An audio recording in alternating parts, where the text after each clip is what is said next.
अस्सलाम वालेकुम, मेरा नाम अली है और दोस्तों ये है Vivo X80 with a latest diamond city chipset जो कि 4nm फैब्रिकेशन पे बनाया गया प्रोसेसर है। जी हाँ दोस्तों, डायमंड सिटी 9000 इस फोन के अंदर देखने को मिलता है और आज हम लोग इसका करेंगे पबजी गेम प्ले टेस्ट और साथ के साथ हम लोग एपेक्स लेजेंड को भी कुछ खेलेंगे।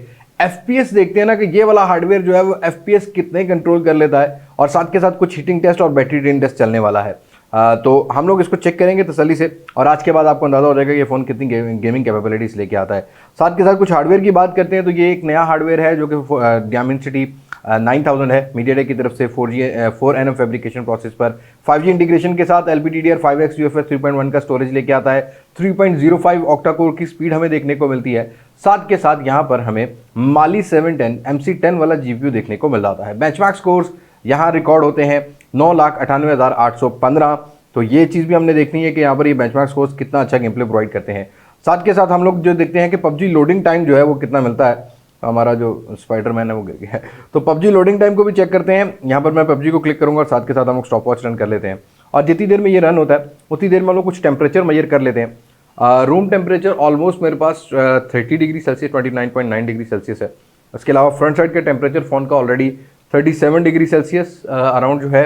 और जो पबजी है यहाँ पर 16 टू 17 सेकेंड रीलोड करता है। तो आप यहाँ पर अंदाज़ा लगा सकते हैं कि जो रैम की स्पीड है वो कैसी है और साथ के साथ आप ये भी अंदाज़ा लगा सकते हैं कि यहाँ पर आपको फ़ोन की जो परफॉर्मेंस है वो कैसी देखने को मिलेगी। तो यहाँ पर रियर साइड का टेम्परेचर भी मेजर करते हैं और बैटरी को भी चेक कर लेते हैं। उसके बाद गेम प्ले स्टार्ट करते हैं। 37 degree Celsius almost rear side का टेम्परेचर है। कैमरा बम का जो टेम्परेचर है वो भी हमें 36 के अराउंड देखने को मिल रहा है। गर्मियाँ बहुत हैं भाई, गर्मियों में अमूमन फ़ोन जो है वो हीट हो जाते हैं। और बैटरी जो है इस टाइम मेरे पास 98% है। तो बैटरी से स्टार्ट करेंगे, साथ के साथ कुछ ग्राफिक्स को देखते हैं। तो ये फ़ोन जो है जैसा कि मैंने आपको अनबॉक्सिंग में बताया था कि हमें 90 FPS ऑफर करता है। तो 90 FPS को चेक करेंगे स्टेबल कितना रखता है और बाकी गेम प्ले को चेक करते हैं। तो वीडियो कहीं भी हेल्पफुल लगती है लाइक शेयर एंड सब्सक्राइब के साथ नोटिफिकेशन बेल आइकन को प्रेस कर लीजिएगा। अब मैं आपको ज़्यादा बोर नहीं करता, फ़ोन को करता हूँ FPS काउंटर के साथ कनेक्ट। ओके जी दोस्तों, सबसे पहले हम लोग एक टीम डेथ मैच खेलेंगे। और वैसे मैं जायरो का इतना अच्छा प्लेयर नहीं हूँ, लेकिन अगर आप जायरो देखो तो इस फ़ोन का जायरो जो है अच्छा काम कर रहा है। और जायरो की जो सेंसिटिविटी है मैंने हाई पे रखी हुई है और यहाँ ऐसा कोई ऐसा डिले नहीं है। एक दो किल करके देखूँगा अगर मैं कर सका जायरो से। बाकी यहाँ जो FPS हैं वो आपके सामने स्क्रीन पे चल रहे होंगे। अभी जो मुझे FPS नज़र आए हैं वो 70 के राउंड ही नज़र आए हैं।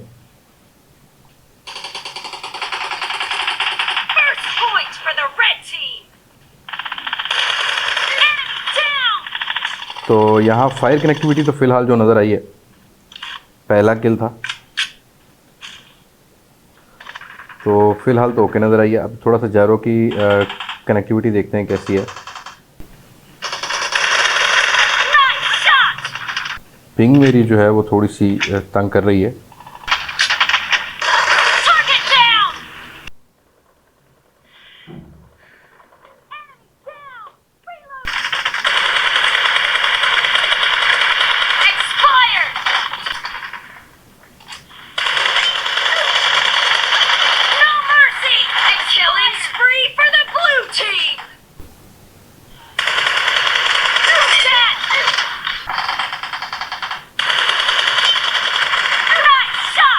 तो भाई ये एक टीडीएम था।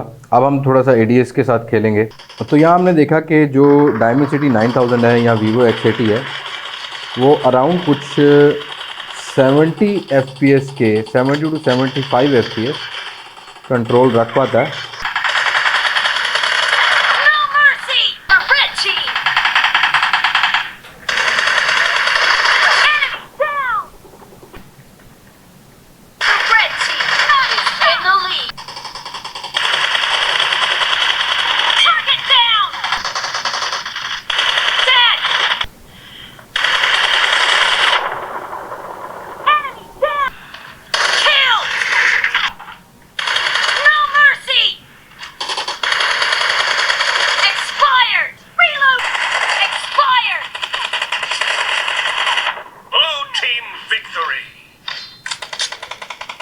तो यहाँ भाई टीडीएम में हम लोगों ने देखा कि मैक्सिमम जो है टीडीएम हमारा वो 70 टू 78 FPS तक गया मैक्सिमम और 70 तक जो है वो मेंटेन रखता है। तो अभी हम कुछ लेविक और सैनहॉक खेल के देखते हैं कि हमें सैनॉक और लेवी का गेम प्ले कैसा मिलता है, और उसके बाद फिर हम लोग बात करते हैं एक और गेम की। अब यहाँ लिविक की बात करते हैं तो जैसे ही आप प्लेन से उतरते हैं पैराशूट खुलता है 60 टू 65। अब आप देखेंगे तो यहाँ पर 48 तक भी आया, लेकिन जैसे हम लोगों ने जो है वो लैंड किया उसके बाद जो है वो कंट्रोल हो गया था। लेकिन ऑल ओवर मैं एक चीज़ क्लियर कर देता हूँ कि भाई आजकल जो स्ट्रॉन्ग फाइबर है ना बड़ी थर्ड क्लास से पिंग देता है। मेरे पास स्ट्रॉन्ग फाइबर था तो यहाँ पर पिंग जो है ना फ्लक्चुएट होती रही है, लेकिन ऑल दो पिंग स्टेबल होने के बाद 60 FPS तो भाई दे रहा था, हैंडल ईजिली कर रहा था। बट यहाँ 70 FPS जो है ना मुझे लिविक जैसे मैप में देखने को नहीं मिला। अभी आप देखेंगे तो यहाँ पर जैसे जो एनिमी रश करता है FPS थोड़ा बहुत ड्रॉप करता है, अब आके कहीं पर 70-72 FPS पर आ गया। लेकिन उसके बाद सैनॉक मैंने ट्राई किया, जैसे हम प्लेन से उतरते हैं तो यहाँ पर FPS कंट्रोल रखता है, और जैसे पैराशूट को खोलते हैं तब भी अबव देन 60 FPS था, 70 FPS के अराउंड मिल रहा था। लेकिन जैसे हम सैनॉक के बूट कैंप पर उतरने लगते हैं तो भाई तब थोड़े से FPS ड्रॉप मिलते हैं, बड़े बड़े फ़ोन करते हैं। लेकिन यहाँ कोई ऐसा स्टटर या कोई ऐसा बग्स नहीं था, या ऐसा कोई फ्रेम ड्रॉप नहीं था कि बिल्कुल स्ट्रक हो जाए गेम। फायर कनेक्टिविटी अच्छी मिली, जो डिस्प्ले की रेंडरिंग है वो भी अच्छी देखने को मिली। इवन जो जो डुअल स्पीकर है उस पर स्पॉट वगैरह भी कर सकते हैं अगर आप लोग विदाउट हैंड फ्री जो है गेम प्ले करते हैं। बट ओवरऑल हैंड फ्री के साउंड से ही आपको ज़्यादा अच्छा गेम प्ले होता है। तो यहाँ मुझे सैनॉक के हिसाब से भी जो है ना बूट कैंप के हिसाब से भी FPS 60 टू 70 FPS देखने को मिले हैं वीवो X80 में। तो ये तो बात होगी हमारे पबजी की और TDM की। चलते हैं एपेक्स लेजेंड की तरफ और देखते हैं कि वहाँ पर कैसा हमारा गेम प्ले रहता है। ऑल दो मरा मैं बहुत नुबड़ों की तरह हूँ, लेकिन विदाउट हैंड फ्री गेम हो रहा था। तो भाई साहब आज हम एपेक्स लेजेंड भी खेलेंगे इस पर, और एपेक्स लेजेंड का जो इंटरफेस इस तरह से है, और मैं थोड़ी बहुत गेम सीख रहा हूँ यहाँ पर, मतलब अभी मुझे उतनी नहीं आती क्योंकि मैंने PC पे ज़्यादातर नहीं खेली, पबजी खेल लेते हैं। तो यहाँ कुछ इसका इस तरह से इंटरफेस है, और इस इंटरफेस में ग्राफिक्स का भी ऑप्शन मिलता है, कंट्रोल्स का मिलता है, गेम प्ले जैसे कि बाकी गेम्स में होता है वैसे देखने को मिलता है। बट हम यहाँ पर कुछ ग्राफिक्स एंड ऑडियो को देखते हैं। तो ये वाला जो फ़ोन है ये वेरी हाई और एक्सट्रीम के साथ भी जो है वो सपोर्ट करता है, और यहाँ वेरी हाई और एक्सट्रीम HD, मतलब यहाँ पर आपको जो है वो मैक्सिमम यही वाले ऑप्शन देखने को मिलते हैं, बल्कि अल्ट्रा और एक्सट्रीम HD के साथ देखने को मिलता है। तो यहाँ हम इसको कर देते हैं ओके, और साथ के साथ इसके भी हम लोग कुछ जो है वो ग्राफिक्स को देखेंगे, और साथ के साथ हम लोग यहाँ पर ये भी देखेंगे कि हमारे पास ऑल ओवर जो है वो FPS कितना कंट्रोल रखता है। और फिलहाल इसमें एक ही जो है वो मैप है। थोड़ा सा गेम प्ले इस पे करते हैं और देखते हैं कि हमारा ये एपेक्स लेजेंड के साथ एक्सपीरियंस कैसा है। वैसे मैं 2 दिन से खेल रहा हूँ तो इसका भी हमें अंदाज़ा हो जाएगा, और ओवरऑल वीवो X80 की गेमिंग का हमें अंदाज़ा हो जाएगा। तो यहाँ एपेक्स लेजेंड में कुछ इस तरह से हमें इंटरफेस मिलता है, और यहाँ पर उतरना होता है, और हमारी टीम जो है वो ही हमें लेके चलेगी, और हम इसको लगा लेते हैं यहाँ पर।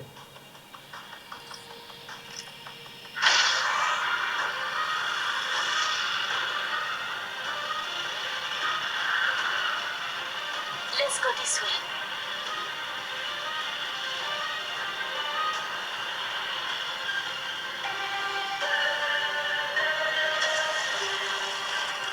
If we run across a survey beacon, I can use it to find the next ring location. तो यहाँ भी अगर FPS की बात करते हैं तो अराउंड 50 टू 60 चल रहे हैं। The enemy. Fire on the enemy. Enemy down. उसमें भी एबिलिटी होती है। Reloading.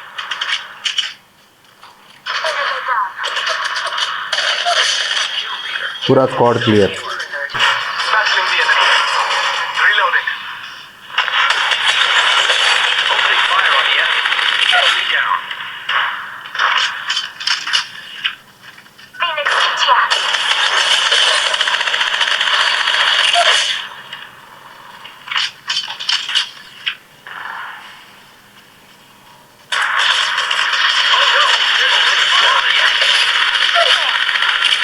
Reloading.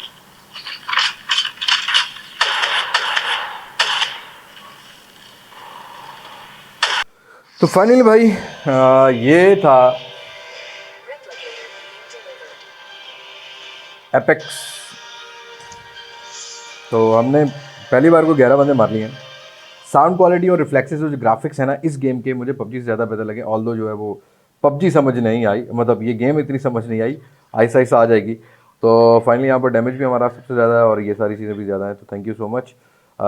हमने इस पर तकरीबन ऑलमोस्ट 1-1.5 घंटा की जो है वो गेमिंग की है, और टेम्परेचर मैं चेक करना चाहूँगा यहाँ पर। जो टेम्परेचर है वो फ़ोन का फ्रंट साइड पर 45 डिग्री सेल्सियस अराउंड जो है वो पहुँचा है, और यहाँ बॉटम में अगर देखा जाए तो 43 डिग्री सेल्सियस है। ऑल्दो फ़ोन इतना मुझे हीट फील नहीं हो रहा, क्योंकि रूम का भी जो टेम्परेचर है वो 28-29 के अराउंड चल रहा है। बैक साइड का जो टेम्परेचर है वो 41 डिग्री सेल्सियस के अराउंड जो है वो पहुँचा है, और यहाँ भी 42 डिग्री सेल्सियस बॉटम की साइड पर कहीं पर एवरेज आ रहा है। तो इस फ़ोन ने ज़रा टेम्परेचर इतना गेन नहीं किया है, ऑल्दो इस साइड पर जहाँ पर जॉयस्टिक होती है वहाँ टेम्परेचर ज़्यादा है। अगेन मैं आपको चेक करा देता हूँ। तो यहाँ 44 डिग्री सेल्सियस तक का टेम्परेचर था। एपेक्स लेजेंड पर 60 FPS के अराउंड जो है वो ये फ़ोन टोटली FPS को हैंडल कर लेता है। पबजी पर जो है वो अराउंड जो पबजी की जो रहे हैं वो तकरीबन 78-70 तक रहे हैं। मेरे इंटरनेट का भी थोड़ा सा इशू है, हमने थोड़ा सा पहले चेक किया था किसी सिम नेटवर्क पर, तो वहाँ पर 70-80 के अराउंड जो है वो FPS रख लेता है। तो एक अच्छी चीज़ है। और ओवरऑल जो बैटरी है, फ़िलहाल तो मैंने केबल से लगाया हुआ था क्योंकि आपको FPS दिखाने थे, तो बैटरी जो है ना वो लगे 87% पर पहुंची है। हम अब थोड़ी देर जो है ना वो इस पर TDM वगैरह खेलेंगे और अंदाज़ा ये ले लेंगे कि हमारे पास जो बैटरी है वो कितनी ड्रेन होती है। 87% बैटरी है और इस टाइम 18:08 मतलब 6:08 हुए हैं। तो पबजी के ऊपर थोड़ी बहुत मैं TDM खेलूँगा आधा घंटा, ताकि हम लोग बैटरी ड्रेन को भी चेक कर सकें। टेम्परेचर ऑल्दो जो केबल है वो कनेक्टेड थी, तो फिलहाल हम लोग इसी तरीके से विदाउट FPS अब ज़रा पबजी खेलेंगे, और उसके बाद देखते हैं कि यहाँ पर हमारा जो फाइनल वर्डिक्ट है वो इस फ़ोन के साथ कैसा निकल कर आता है। ओके जी दोस्तों, हम लोगों ने फिर उसके बाद TDM खेला, और याद रहे कि मेरे जो अगले क्लिप्स हैं उनमें वॉइस नहीं रिकॉर्ड हो पाई, तो मैं वॉइस ओवर कर रहा हूँ। हाँ, TDM में यहाँ पर मैं ये कहूँगा कि भाई काफ़ी हद तक जो है वो 80 FPS के अराउंड जो है Vivo X80 FPS को कंट्रोल रखता है। एटलीस्ट मैंने यहाँ पर बहुत रश में भी ये देखा कि फाइल कनेक्टिविटी मिस नहीं किया, टच रिस्पॉन्स ठीक रहा है, और FPS 70 to 75 रखता है। मतलब यहाँ पर आपको 90 FPS पर जो है वो गेम प्ले स्मूथ देखने को मिलता है। कुछ फाइनल कंक्लूजन की बात करते हैं। अब जब मैंने केबल हटाई इससे तब 88% बैटरी थी, और 3 TDM खेले, मतलब 20 से 25 मिनट मैंने 60 to 70% जो है वो मेरे पास ब्राइटनेस थी, तो मैंने गेम प्ले किया है। तो यहाँ पर 80% बैटरी हुई है। मतलब आपने ये आइडिया रख लेना माइंड में कि भाई आप अगर 2-3 TDM खेलते हो तो 8 से 10% बैटरी जो है ना वो ड्रेन करता है। डिपेंड करता है कि आप सिम पर खेल रहे हो या वाईफाई पे खेल रहे हो। और FPS जो है मैंने 90 FPS रखे हुए थे, तो battery drain is not a big deal. मतलब मुझे लगता है कि आधे घंटे में जो है ना वो इसने 10% बैटरी पी है, तो ऑलमोस्ट कुछ 4-5 घंटे का आपको बैटरी बैकअप जो है वो जरूर प्रोवाइड कर देगा। 45 mAh है। फाइनल टेम्परेचर की बात करते हैं तो ऊपर वाली साइड पर 41 डिग्री सेल्सियस और 38 डिग्री सेल्सियस रखा। रूम टेम्परेचर मेरे पास 28 डिग्री सेल्सियस है। बैक साइड पर जो टेम्परेचर रहा है वो अराउंड 38.9 डिग्री सेल्सियस। मतलब फोन ने ज़्यादा हीट नहीं गेन किया। याद रहे कि अगर आप विदाउट AC या किसी कूलर वाले कमरे में खेलेंगे ना, तब आपको टेम्परेचर डिफरेंट मिलेगा, या सिम पर अगर गेम प्ले करते हैं तब टेम्परेचर फोन जरूर गेन कर सकता है, और वैसे भी गर्मियों में ज़्यादा गेन करते हैं। तो ओवरऑल ये था हमारा गेम प्ले। यस, यहाँ पर आपको 70 FPS से ऊपर गेम प्ले मिलता है, और एपेक्स लेजेंड जो गेम है वो मुझे ज़्यादा बेहतर लगी भाई। यहाँ पर गेम प्ले जो है वो 60 FPS का 50 to 60 FPS रहा है। तो आपको कैसा लगा ये gaming review? Do let me know in comment section. और आपको कैसा लगा Vivo X80, ये मुझे कमेंट सेक्शन में जरूर शेयर कीजिएगा। लगता है कि भाई आपको सारी क्यूरीज मैंने क्लियर कर दी हैं। बाकी आप इस फोन को कंपेयर करना चाहते हैं डायमेंसिटी 9000 की परफॉर्मेंस के बारे में, आपकी क्या राय है? अपनी राय कमेंट सेक्शन में जरूर शेयर कीजिएगा। बस आज की वीडियो में इतनी ही। मुलाकात होगी नई वीडियो में किसी नए अनबॉक्सिंग, किसी नए रिव्यू, किसी नए कंपैरिजन के साथ। तब तक मुझे दे इजाजत। मैं हूं लिबास मासक से पाकिस्तान पाइंदाबाद। अल्लाह हाफिज।